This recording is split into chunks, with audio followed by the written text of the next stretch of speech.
Hello students, so in this video we would cover the second chapter of class 11, and as we have already discussed in our roadmap for class 11 video, so this chapter would be on scalars and vectors, right? So predominantly in chapter 1 we have covered this part, scalars. So we would understand what do we mean by vectors in physics.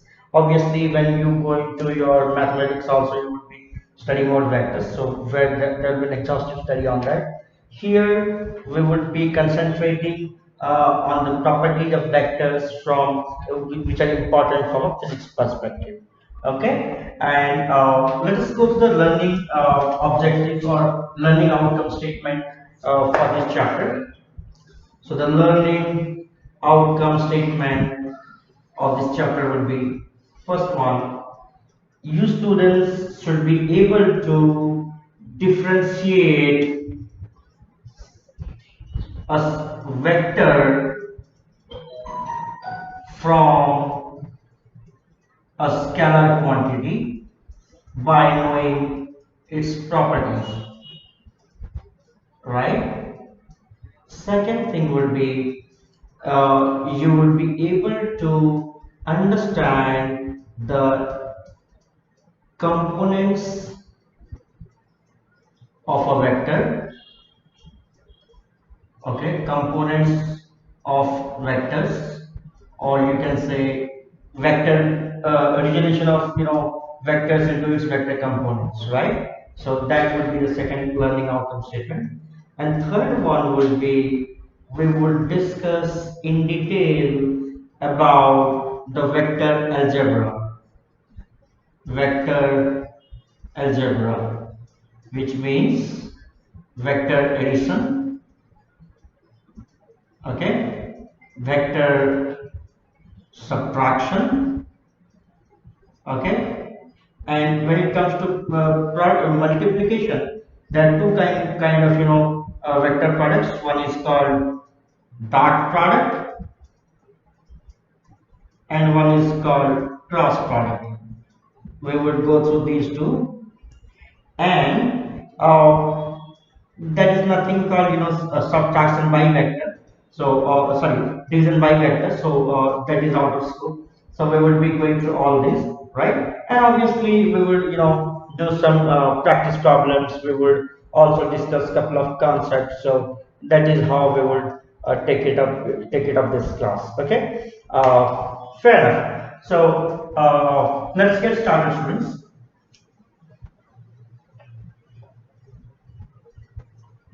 And our flow of topics for this class will be, as I said, right? So we would start with, introducing vectors.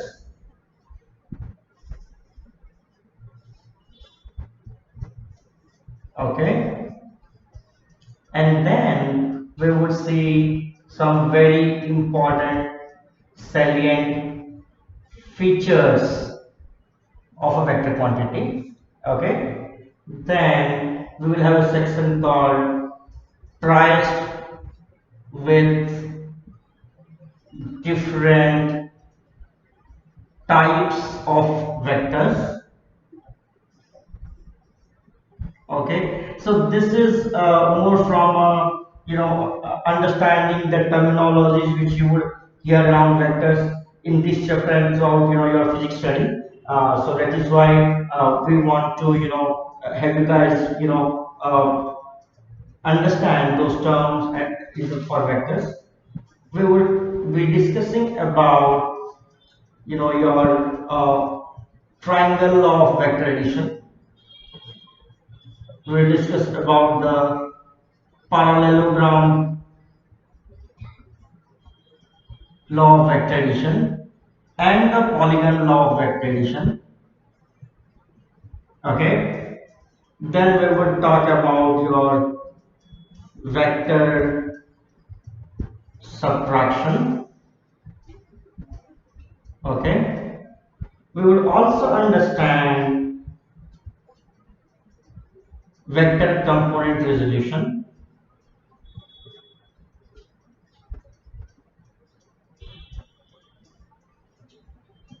Okay, and we will understand all these, your triangle law, I mean your, which means your vector addition, vector subtraction, vector component relation, right? After that, we would go into your your dot product or your scalar product.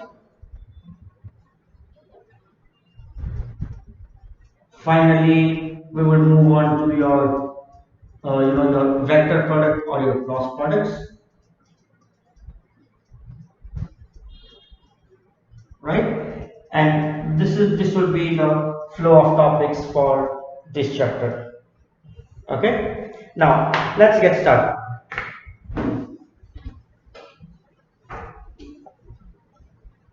So, in our first chapter, we talked in length about physical quantities, right? And we understood that to express a physical quantity, we fundamentally need something called as magnitude, right? And we also understood that the constituents of magnitude are a numerical value and a unit, right? So we understood physical quantities can be expressed in terms of magnitudes and units. And we saw as an example, mass of this pen, right? So mass of this pen, we saw it's 100 gram, and that is where, it is, we understood that, yeah, we expressed it in 100 grams. And when we say 100 grams, 100 is the numerical value, gram is the unit, and, obviously 100 gram, which is a complete expression of it, is the, your magnitude of this physical quantity, and it was completely expressed in terms of that. Now, if I were to ask you the question, right, that what is the weight of this pen, right, assuming its mass is 100 gram, right? So we know that weight is nothing but a force which is mass times acceleration due to gravity. So I can say 100 gram. Okay, so the value of g is 9.8 meter per second square, which is in my MKS unit. So I need to convert the mass also into MKS unit. So 100 gram is nothing but 100 by 1000, this much kilogram, right? So which would mean this is nothing but your 0.01 into 9.8. So this is, sorry, it's not 0.01, it's 0.1 into 9.8, which would mean 0.98 Newton, right? So with this, we are able to say that the weight of this pen is 0.98 Newton. And what is the difference? So when we talk about mass, right? So just by expressing it in terms of its magnitude, that was numerical value and unit, we could express it completely. But when we are saying about weight, we know weight is a force, and obviously whenever I'm saying applying a force, suppose I want to apply a force on this, so there will be a difference between when I want to push it versus pull it. I repeat, whenever we are talking about something like a force, there's a difference between whether I'm pushing it or I'm pulling it. Similarly, there will also be a difference whether I'm hitting it at an angle or, with a 90-degree angle, right? So there are physical quantities like weight, force, and obviously weight itself is a force, right? So there are also a set of physical quantities which, along with these magnitude, right? So this is numerical value, this is unit, and this is magnitude.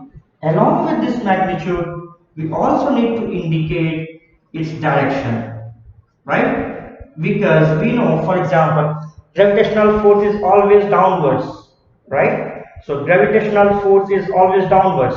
If gravitational force is downwards, obviously we need to indicate the direction also to express this physical quantity completely. Now, this is a key difference, that the physical quantities which, along with their magnitude, right, the physical quantities along with their magnitude which needs a direction to be specified for their complete specification and follow these two things, right? So as I said, point number one must have a magnitude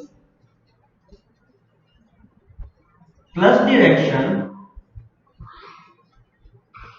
and and they obey laws of vector addition, right? Laws of vector addition. What do we mean by that? So for example, if I tell you 20 gram plus 30 gram equals to how much? A straightforward answer to this will be 50 gram. But if I say you 20 Newton plus 30 Newton, what is the value? Let me give you two small examples with which you can realize. Suppose 20 Newton on the same body is along this direction and 30 Newton is along this direction. If this is true, then obviously the result of this would be 10 Newton along this side. If they were both in this direction, 20 and 30, the resultant would have been 50 Newton along that direction. Similarly, if both of them are applied at a different angle, then its value will be something in between. We'll find out when we go up to that portion, right? But something different. So the physical quantities which obeys the laws of vector addition, and their addition is not straightforward like a scalars. Plus, their addition is commutative by nature, right? So which means vector A plus vector B, if this is equals to vector B plus vector A, if it satisfies these two properties also, then only that physical quantity is called as a vector, right? And we have already seen one example that force is a vector quantity, displacement is a vector quantity, your velocity is a vector quantity, your acceleration is a vector quantity, your torque is a vector quantity, and we would understand these quantities as we go into the corresponding chapters. Okay, so don't scratch your head too much about what are all these things, right? You must be knowing a good number of them from your class 10 studies. If not, then don't worry. Okay, fine. So with this, now let us quickly go into the notations of how do we denote the vectors, right? It's pretty simple. Okay, so if I want to denote a vector, while writing in letters, I should be writing like this, that suppose any vector A, I should write it like this, right? Suppose this is how I'm denoting a vector, right? Then this I would denote as vector AB, right? So there should be a direction from the starting point or the tail towards the head, and arrowhead indicates the direction. And if there is a vector like this, I should write it as vector BA. Okay, so this is at a high level, how we indicate vectors. There are some other notations also which we will see down the as we move on. Also, there are a lot of books, especially books of Russian authors, where they indicate vectors, by making these letters bold, right? But obviously, when we are writing, it's not easy for us to bold or unbold a letter. For printing and understanding, for printing purpose, it's fine. But so that's why while writing, we use the convention of the arrowhead.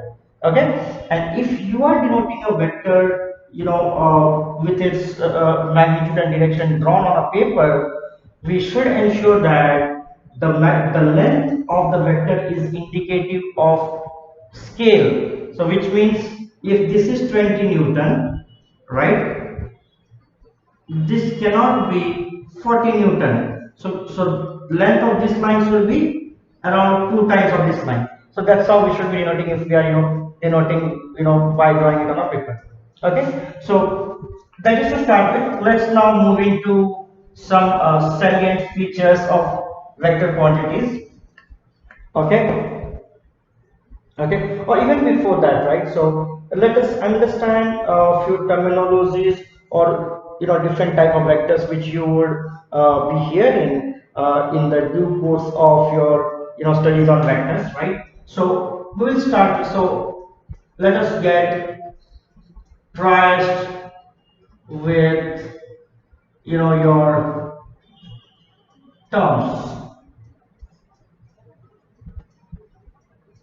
Okay, so first one I'll say a null vector.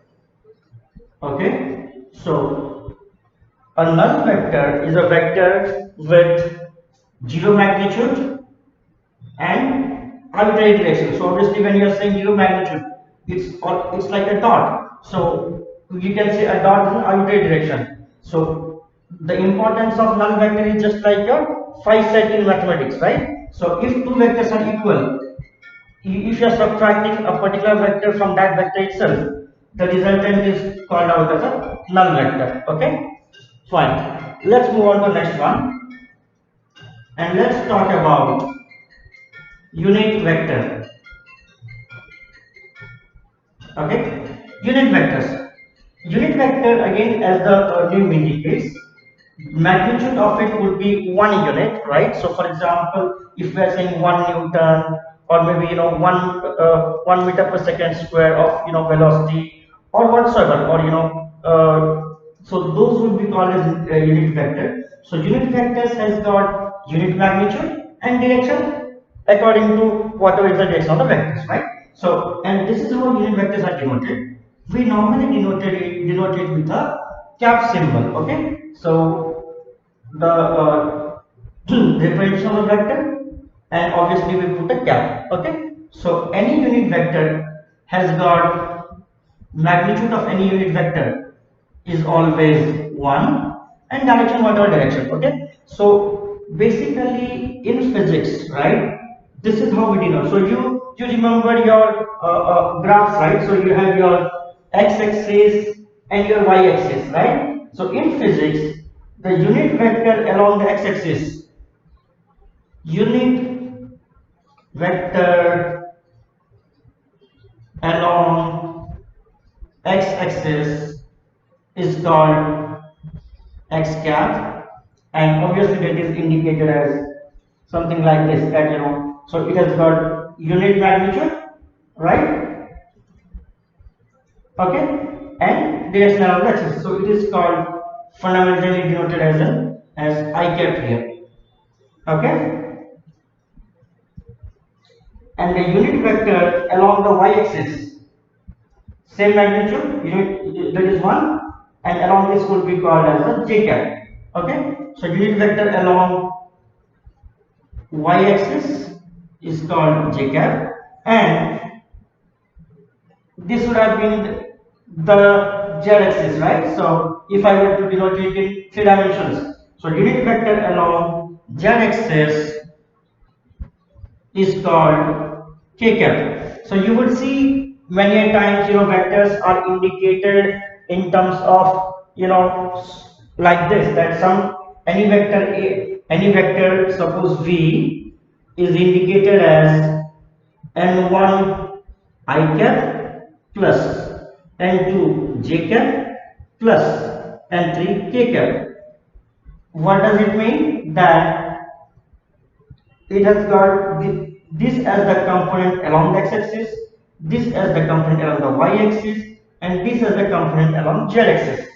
What are the components along different axes? We will go to that in a bit. Okay, fair enough. Now let's go to the other vectors, which vector terminologies which we should be aware of. So next one is negative vectors. Okay, so negative vector. Now suppose this is vector AB. Okay, what would be the negative vector of AB?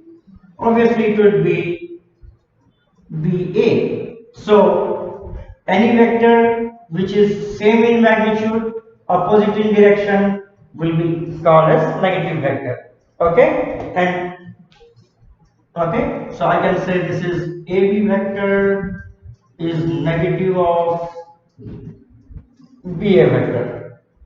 Okay, now let's move on to the next type of vector, which we call as a position vector. Position vector. Okay, now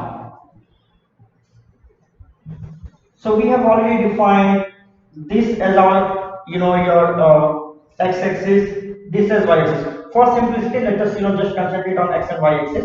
Right now, let me not complicate by putting the z-axis also, because once we understand, it's very easy to, extrapolate into z-axis. Okay. So say this is my x-axis, this is my y-axis.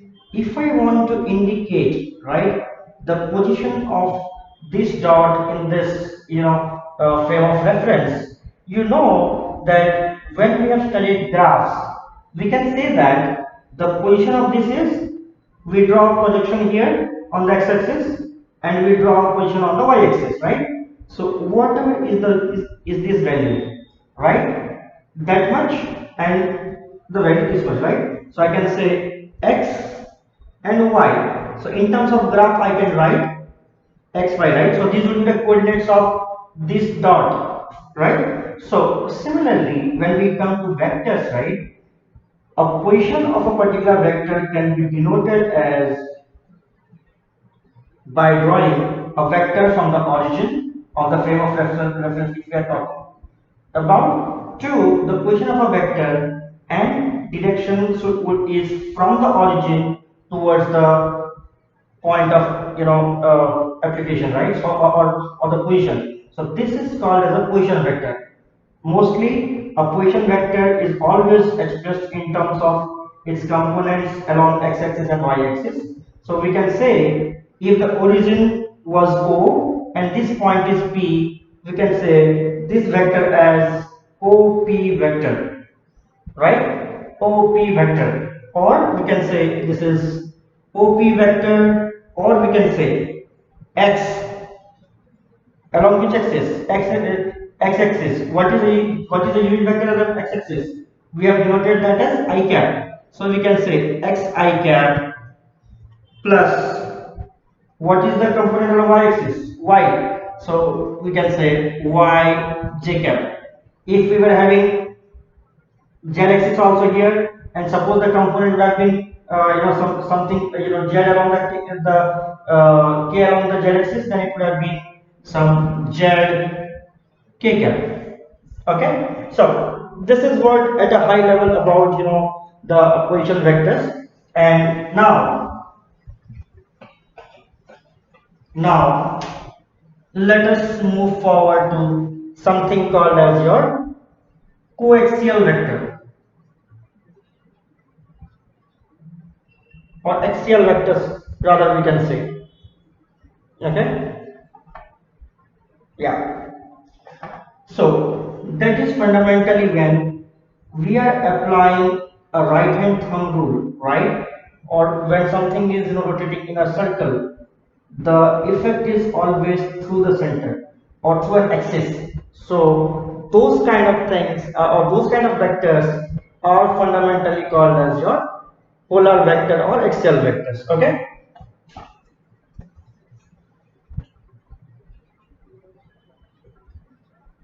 Polar or axial vectors. Okay, now let's move on to few more definitions, right? So in this previous example, suppose if I write this is vector AB and this is vector CD, both the vectors are lying in the same plane, that is the plane of the whiteboard. So that is why these kind of vectors are called coplanar vectors,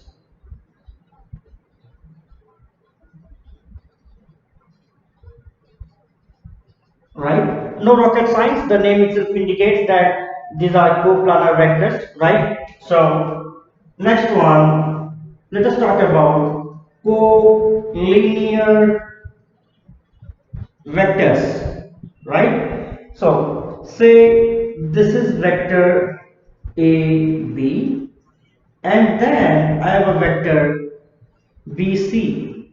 Okay, so ab vector and ac vector are collinear here, right? Interestingly, if we also, so these two vectors are your collinear vector. Now, if I put, rather than the BC vector like this, if I put it something like this, right? Okay. So now, along with being coplanar, these two vectors are parallel as well. So we already know that obviously they are graphically parallel, so they are called parallel vectors, right? So no rocket science in it, quite simple terminology which we can pretty quickly understand. Okay. Now let us also see orthogonal vectors. Orthogonal vectors. Orthogonal vectors when so your I cap and j cap they are orthogonal to each other, which means angle between them is 90 degree. When angle between two vectors is 90 degree, then those vectors are said to be orthogonal to each other. Okay. Now one last thing. So we'll say equal vectors.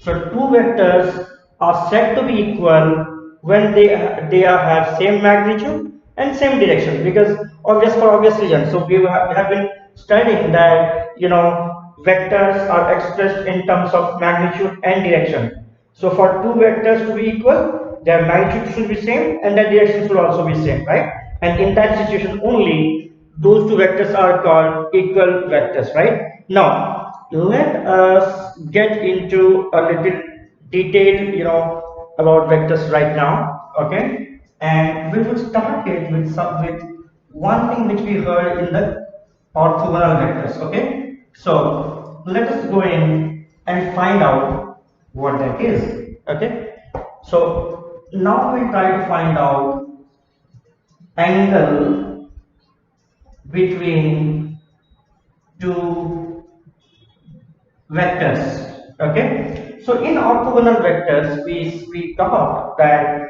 if the angle between two vectors is 90 degree, then they are called orthogonal vectors. Okay, so that is why we want to get into the understanding of how do we define angle between two vectors. Okay, so for example, you have this one, suppose as your vector a.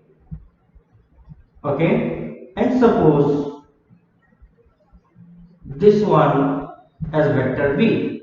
Okay, this is theta 1, this is theta 2. So I say that the angle between these two vectors are theta 1 or theta 2, and the answer is theta 1. Okay, so how do we know angle between two vectors? Ensure that the two vectors are coaxial, they are starting from the same point, right? And then, or you can say that their tails are emerging from the same point, and then the smaller angle between them would be taken as the angle between them. So here angle between A and B, theta 1 is correct and theta 2 is wrong.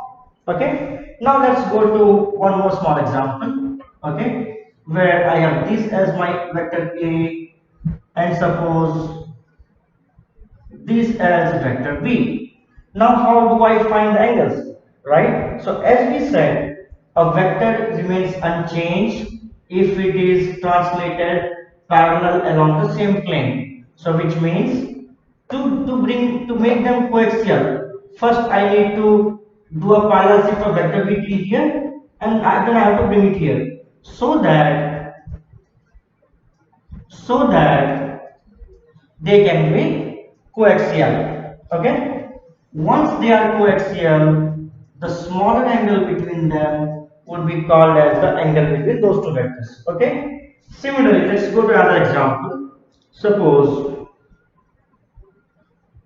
these are the two vectors, vector A, vector B. They are already coaxial. So again, there are two angles. This is theta 1, this is theta 2. So obviously this is the angle between the two vectors, right? So don't think that if it is more than 90 degree, that's wrong. No, angle between two vectors could be anything between a 0 degree to 180 degree. Okay, so it can pretty well be more than 90 degree but less than or equal to 180 degree, right? Why less than or equal to 180 degree? Because if it is more than 180 degree from one side, obviously the other side it will be less than 180. And we said that angle between those two vectors should be considered as a smaller angle created between them, not the larger angle. So obviously, if one side is more than 180, other side would be less than 180, right? Because the summation has to be 360. Okay, so that is why it changes. Now, let us take this example. This is vector A, and this is vector B. So what will be the angle, right? Is this the angle between these two vectors? The answer is no. Why? In this scenario, these two vectors are not co-initial. Co-initial means they should start from the same point, right? So though they are, converging at the same point, they are not starting at the same point.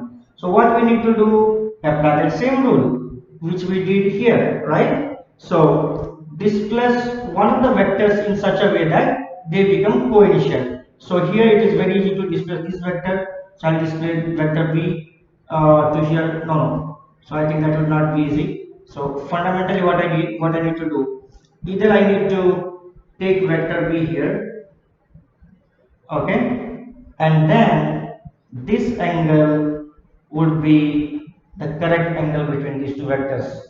This is option 1.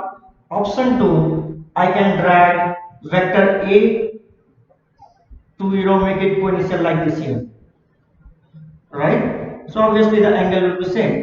We can deduce it using the theorems that we have studied in our mathematics of class 10, right? So this is how we find angle between two vectors. Okay. Now let's move on and try to understand some salient features about vectors.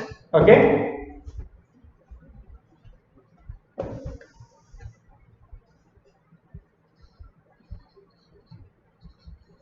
Okay, so one salient feature we have already discussed, that is a vector is not changed when it is displaced parallelly on the same plane, right? So if vector was this, I can put it here, I can put it here, I can put it here, I can put it here, anywhere. As long as the magnitude and the direction are not changing, the vector is not changed, okay? But if the vector was like this, and if I rotate it like this, okay? So the initial position was this. This was my vector A, okay? And then I twisted it at an angle and made it like this, okay? Now, can you tell me that if A prime is the new position of this vector, so has the vector undergone a change or not? And the answer is yes.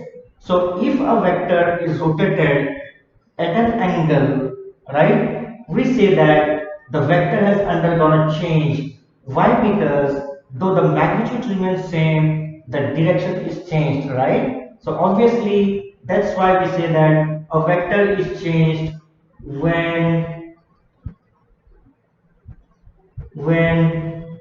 rotated through an angle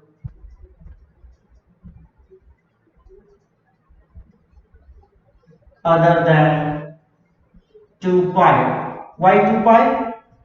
2 pi radian is nothing but your 360 degree, right? So obviously, if you rotate something by 360 degree, it will be back in the same place, right? So that is why whenever a vector is rotated by 2 pi, it will be the same place. Suppose if I rotate a vector by 720 degree, obviously it will make two rounds and will be in the same place, right? In the same direction. So that's why the ground rule is a vector is not changed if it is rotated through angle 2 and pi, where n could be any integer,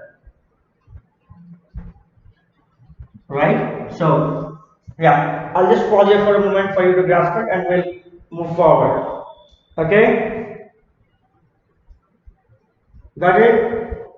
Good. Now let's move on, a little further. Okay. So now let us try to understand that third point, right? So any vector, So let us say vector AB or or let's say vector A and vector A. Can I say that this vector A, and suppose this is the unit vector along that direction, and we know from our previous discussion that we can indicate unit vector along any direction as by putting a cap around that vector, right? So if this is A cap, this is another A cap, this is another A cap, this is another A cap, and this is another A cap. Okay, so remember, any vector A cap can be expressed as how many times? 1, 2, 3, 4, 5. Some numerical times the unit vector along that same direction, right? So any vector A can be written as n A cap.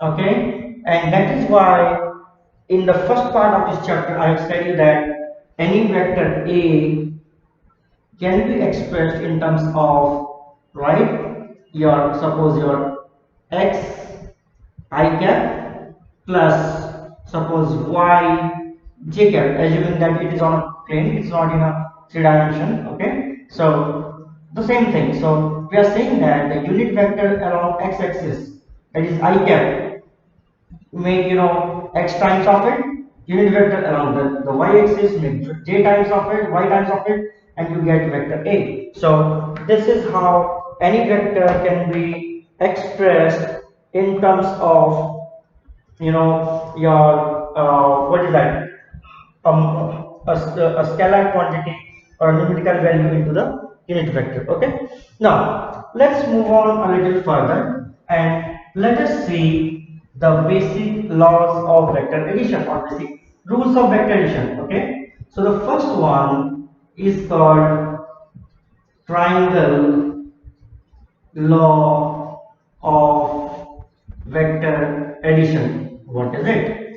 Triangle law of vector addition says if two vectors can be represented as two sides of a triangle, okay, taken in the same order, then the closing side of the triangle taken in the opposite order becomes the resultant vector of it. Okay, I repeat, triangle law of vector addition says if two vectors can be represented as two sides of a triangle taken in the same order, then the resultant vector of it becomes the closing side of a triangle taken in the reverse order. Okay, now that is for our understanding purpose, and let us deduce the formula or expression to compute these things. Okay, so let's take an example. Suppose this is your vector A, this is vector B, and this is resultant R.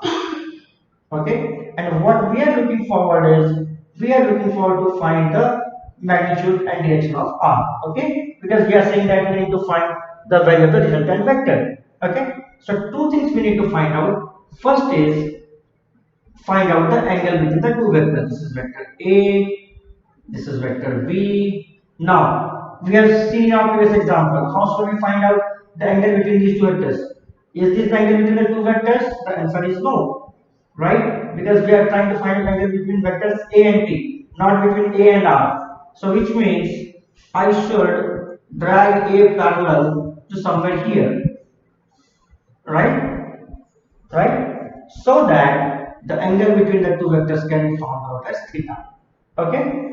Now, if this angle is theta, let me try to draw a perpendicular from this point onto this graph.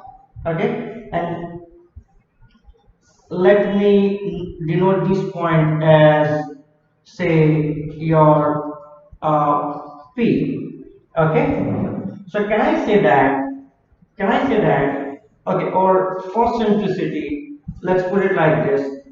This is P, right? And suppose this is your L, this is your M, this is your, and say this is your point N. So can I say that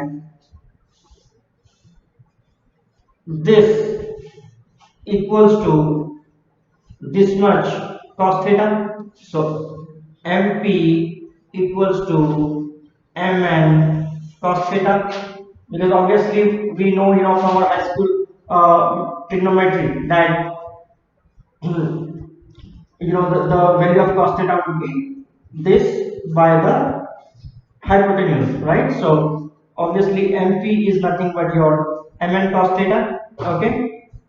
Also, can I say that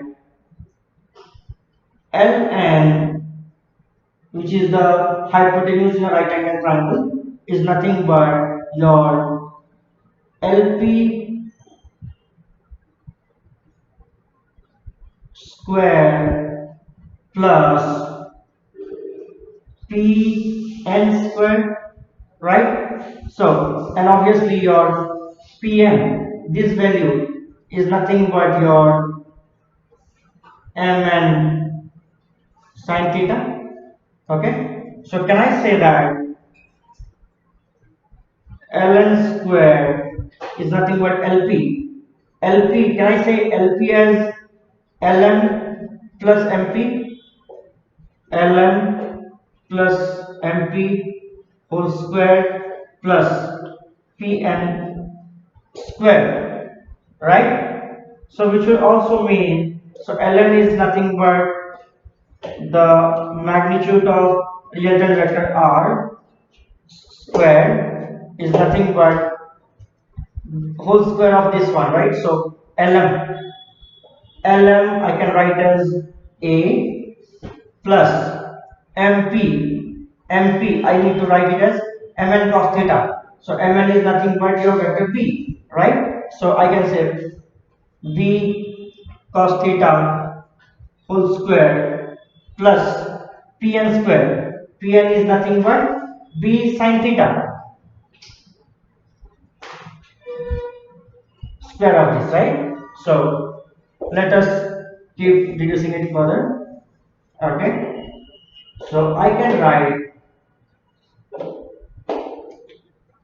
equals to a square plus b square cos square theta plus 2ab cos theta plus b square sin square theta, right? Or if I rearrange, if I take these two things, side by side, then it will obviously be a square plus b square common cos square theta plus sin square theta plus 2ab cos theta. Or obviously from our trigonometry we know this is 1, so I can write the value is nothing but a square plus b square plus 2ab cos theta. Or I can write the modulus of r equals to root over of a square plus b square plus 2ab cos theta equation 1, right? So as per triangle law of vector addition, the magnitude of the resultant vector would be modulus of the first vector square plus modulus of the second vector square plus 2ab cosine of the angle between those two vectors. So this is the equation 1, right? Now in that same example, right, we have found out the magnitude, but we have still not found out the direction of it, right? So let us try to find out the direction of it. Okay, so the direction would be expressed as, let us go back to the same diagram. Okay, so we had vector A, we had vector B, and this angle was theta. This was the resultant vector, right? Okay, so now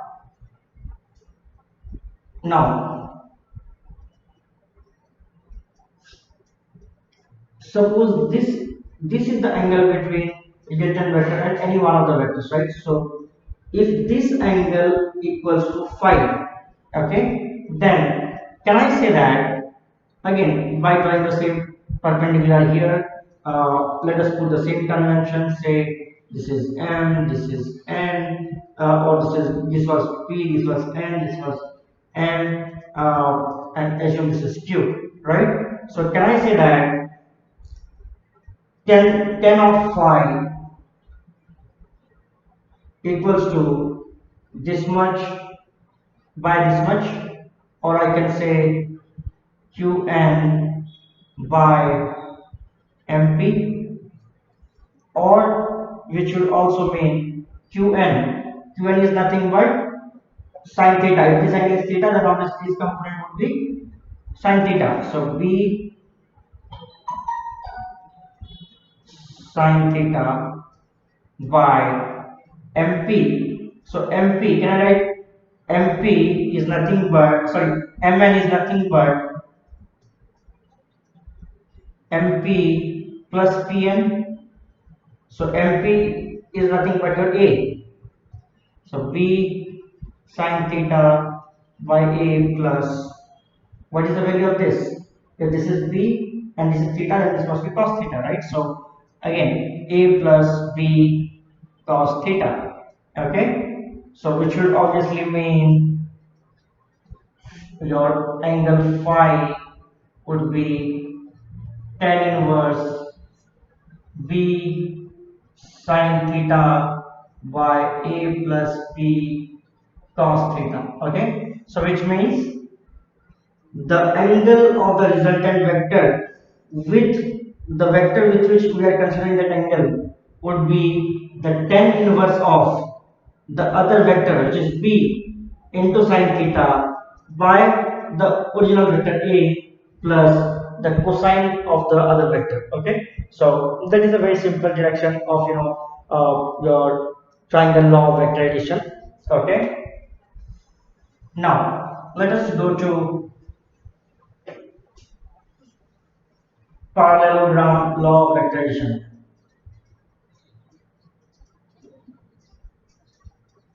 Parallelogram law of vector addition. So this says if two vectors are represented as two sides of a parallelogram, okay, then the resultant would be the diagonal of that parallelogram going through the coaxial point, right? So this is the resultant vector r. So if you see, this is nothing but saying the same triangle law in a different way. In triangle law, it has said this vector plus this vector equals to this vector. In parallelogram law, we have just slided it parallel to it and made it coaxial with the previous vector, and that is where you arrive at the parallelogram law. So obviously the direction should be same. If here the angle between these two vectors is theta, So we can extrapolate, we can put it theta, draw that perpendicular here, and it is the same direction that we need for triangle law of vector addition, right? So yeah, the things are same. Okay. Now let us go to next one, which is called polygon law of vector addition. So polygon law of vector additions becomes helpful when we are looking forward to add more than two vectors, right? And it says if we can represent more than two vectors along sides of a polygon, suppose A, B, C, D, and E, then the resultant of all the vectors or the summation of all these vectors would be the closing side of the polygon taken in the reverse order. Okay, and let me show you how this is an extrapolation of a triangle law. Okay, so can I say A vector plus B vector equals to R1 vector?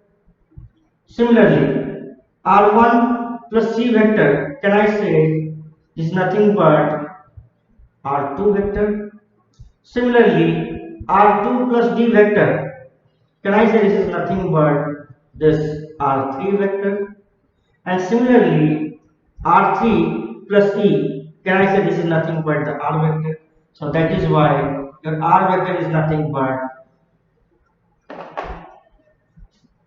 R vector is nothing but your R3 vector plus E vector, or R3 vector is nothing but R2 plus D, right? Similarly, R2 vector is nothing but R1 vector plus C vector,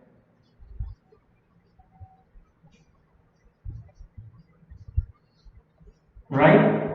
And R1 vector is nothing but A vector plus B vector. So we are getting A vector plus B vector plus C vector plus D vector plus E vector, right? So that is how polygon law is nothing but an extrapolation of triangle law of vector addition or parallelogram law of vector addition, whatever we want to say. Okay.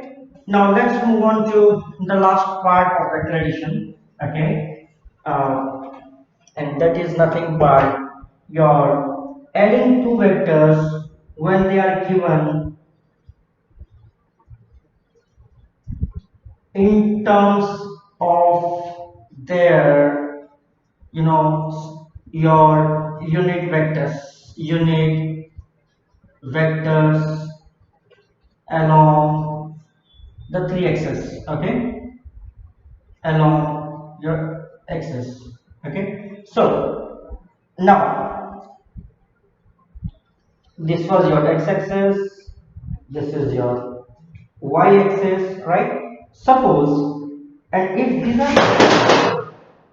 are the two vectors, can I say that if angle between two vectors is 90 degree, if theta or angle between two vectors is equal to 90 degree, can I say that the resultant r's magnitude would be equals to a square plus b square plus 2ab cos 90 root over, right? So which would mean cos 90 is 0. So can I say root over of a square plus b square, which is nothing but if angle between two vectors is 90 degree, then the magnitude of a resultant is the sum of the squares of the vectors magnitude root over of that, right? So this is how it is, right? And obviously the angle phi with A would be nothing but your tan inverse B cos theta by A plus B sin theta, and which would be nothing but your 45 degree, right? So yeah. Okay, so I think let us take a pause here and we will continue from it in the next class. I'm somehow not doing well. Yeah, thank you, students.